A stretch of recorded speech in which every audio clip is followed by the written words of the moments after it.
Hi, my name is Marianne Huang. I'm speaking to you from Aarhus, Denmark, from my office at the Aarhus University Comparative Literature and Aesthetics. And thank you for making this possible.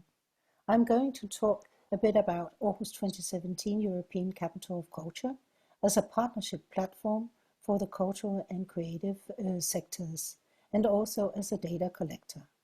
I was university liaison with. As you will have heard already, the European Capital of Culture program is one of the oldest cultural programs with the European Union.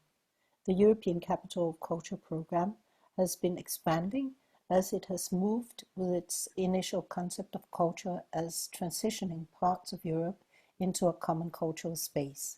And the program has moved with its impact also on urban and regional development still stronger towards an agenda for cultural and creative sectors and industries as drivers now in a digital, green and societal transition.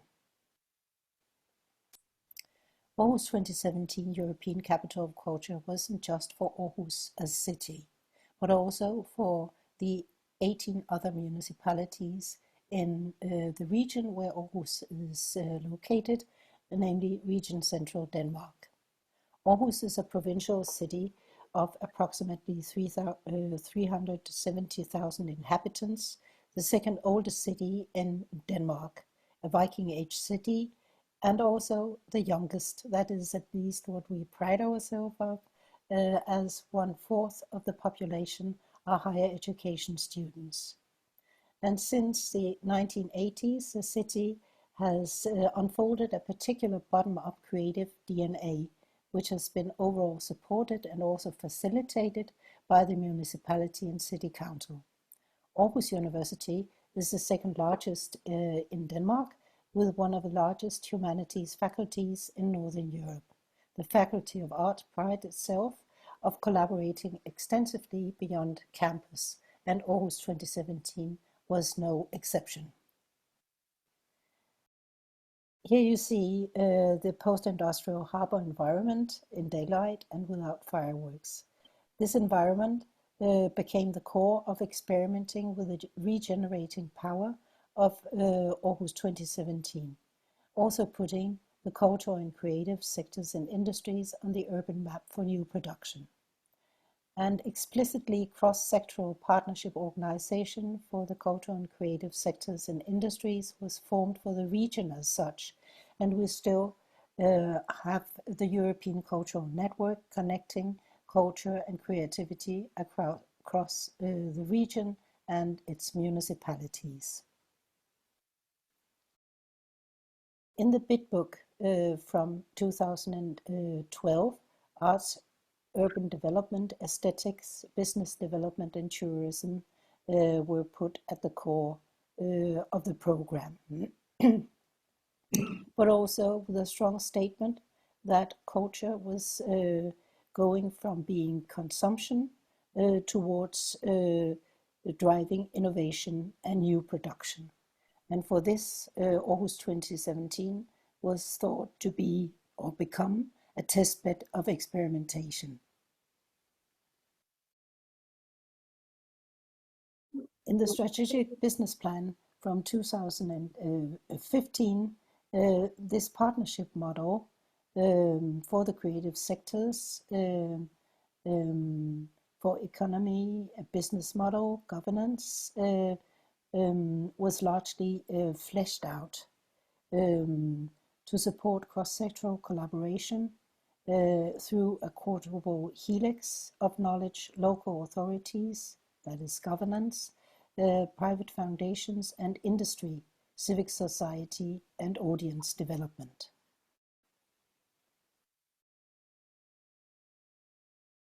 The Scandinavian model for cultural democracy is a very strong model and it's still viable. In Denmark, we had our first Ministry for Culture in 1963, which would go from model for broadcasting culture to cultural participation and towards the fusing of culture, high culture and cultural industry in the 1980s and 90s. And this collapse of high and low had audience development added by the 2000s.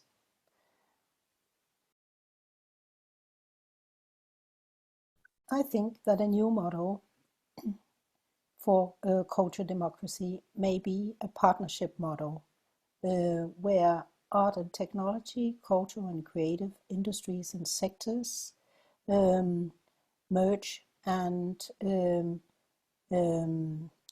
I also think that we saw something like this emerging during the years of preparing for, executing the program, and investigating the impact and legacy from Aarhus 2017.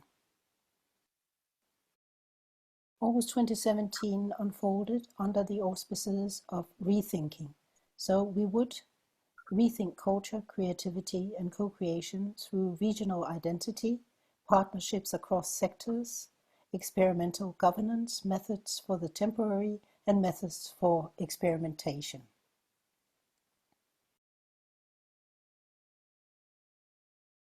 This created a testbed model which largely mirrors the creative innovation model, where creative economy and culture is connected to innovation in education, in experimental governance, in health and future scoping, as well as in innovation policy. This has been described by Pierluigi Sacco as understanding culture as a social grammar for innovation. And although I think you will find a lot of this in most capital of cultures today, you will not, across the program for European capitals of culture, find a capacity for data analysis, for artificial intelligence on data from many capitals of cultures that would lead to business modeling and understanding the creative innovation model driven by culture and creativity. And what I'm really interested in is whether a partnership model like the model we created with Aarhus 2017, a quotable helix model with knowledge institutions, public, private, and civic society, might in a positive way disrupt a too linear, too growth-oriented creative innovation model for the cultural and creative sectors.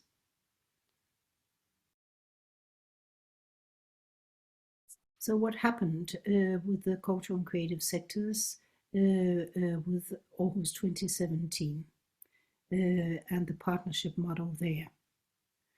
The cultural and not least the creative industries were onboarded into an international art program and a high-end culture platform, which Aarhus 2017 was also via regional partnerships coming largely from enterprises and private foundations, such as is found around a lot of the larger industries in the region, but also by attracting small and medium-sized enterprises with the creative industries, and not least startups for a growing creative incubation environment. This impacted a model for the cultural and creative industries where gaps began to be bridged through creative ecosystems.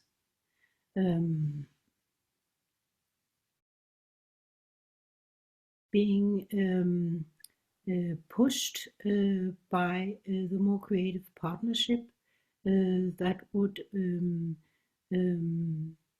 collaborate with August 2017 to create business growth and jobs by developing the creative industries along the cultural sector and the art program.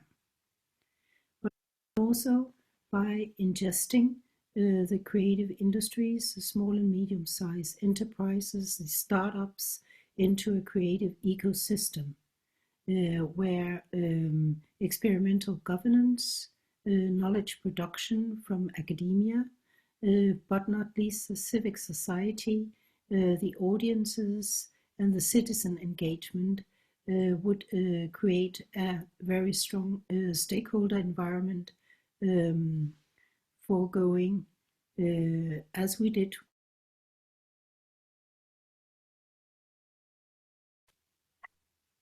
by merging fashion and technology and art and urban development and by merging, for instance, also food with gastronomy and theater and performance.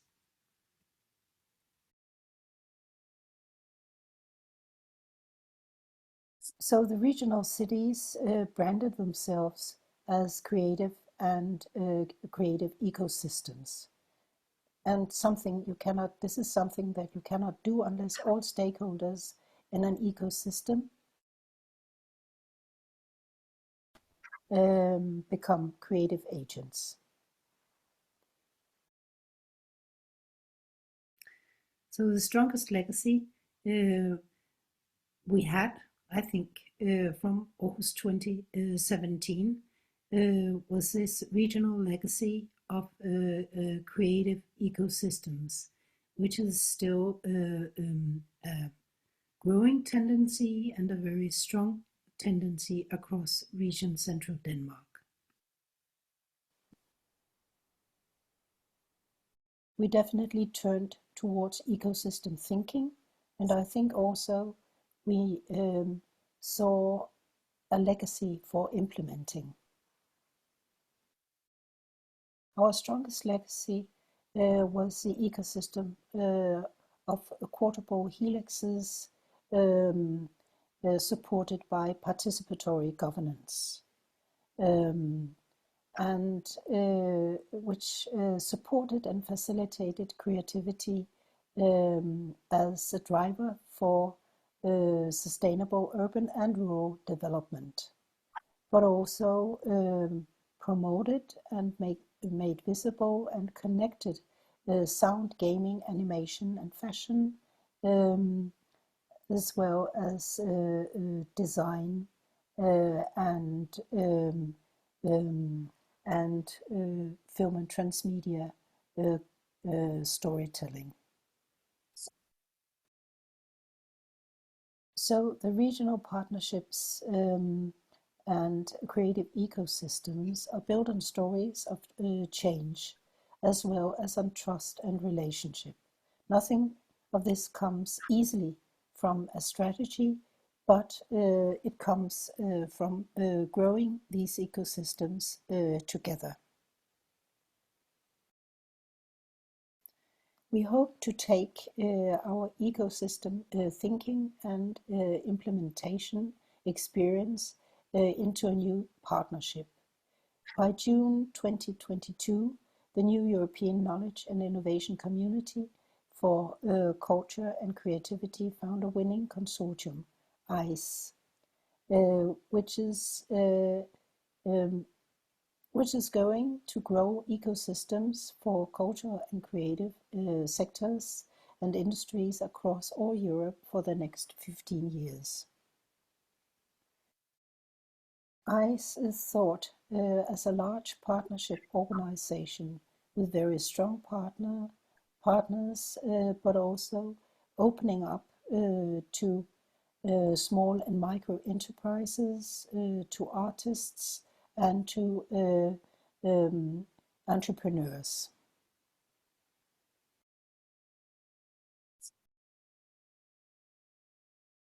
So how does the cultural, the creative, democracy and data connect across such a partnership model? If we return to the concept of a new cultural democracy, with city and regional partnerships as drivers, and with the overall task to bridge and to build new infrastructures. This is done not just for the cultural and creative sectors and industries, but also to ingest a human scale and a bridging enzyme into the digital, green, and societal transition of our communities. When in 2015, KIA Analysis Agency did a feasibility study of data collection and analysis for the cultural and creative sectors. KIA pointed towards the sectoral focus and the fragmented statistics and data that were found here. Also pointed towards a digital shift and new trends, which we definitely see today, as well as the big data approaches, the artificial intelligence for fully grasping the value of a new creative economy. We still find cultural statistics with the Eurostat, and it's still strong longitudinal data, but it's also inflexible and not really matching the emerging new industries and sectors in the field. With Aarhus University, we did an impact study of Aarhus 2017, which was both qualitative. We did not summative evaluations, but we did formative evaluations with a number of cultural institutions and organizations, and definitely, of course, also delivered quantitative data for cultural impact, image and identity impact, economic impact, societal impact, and the impact of experimental governance. This impact study built on the impact study from Liverpool 2008, a model that was seminal, but also showed a fragmentation of the impact data across municipal actors, consultancy agencies, and the university researchers. With Rethink Impact, the data is still unbroken and sustained. But it's not delivered into a common European data space for the cultural and creative industries. In 2019, a capacity building project for the ECOCs was granted with the EU. This project will close this year, providing a learning platform for ECOCs to connect, to learn, to share experiences, impact measures, and also data. For the creative cities, the cultural and creative cities, we have the monitor with indicators that go across the European capitals of culture, the UNESCO creative cities, and creative cities defined by regularly hosting at least 2 arts and culture festivals. And now we're also looking towards a new heritage data space, which is exciting, and with high hopes on how that will connect also to data from the cultural sectors and the creative industries. So we have impact studies from the individual capitals of culture. We have a number of platforms providing indicators and measures for the ECOCs and for the creative cities. We have the new data spaces emerging, which may also connect not just heritage, but also culture and creativity towards the green and digital and societal transition. But still on the backdrop of these high hopes, I want to point towards the connections between big data and thick data, as stated by Huang back in 2013, that we need the quantitative data in big data sets to be able to understand what is going on with the cultural and creative industries, something that has been on the European agenda for more than 15 years. But we also still need the thick data that grows out of the social contexts of, say, creative ecosystems or partnerships, and that deliver the stories and the storytelling, which is so important exactly for these sectors and industries. Thank you for listening. Have a lovely day in Rijeka, and don't hesitate to get back to me if you want me to expand on something.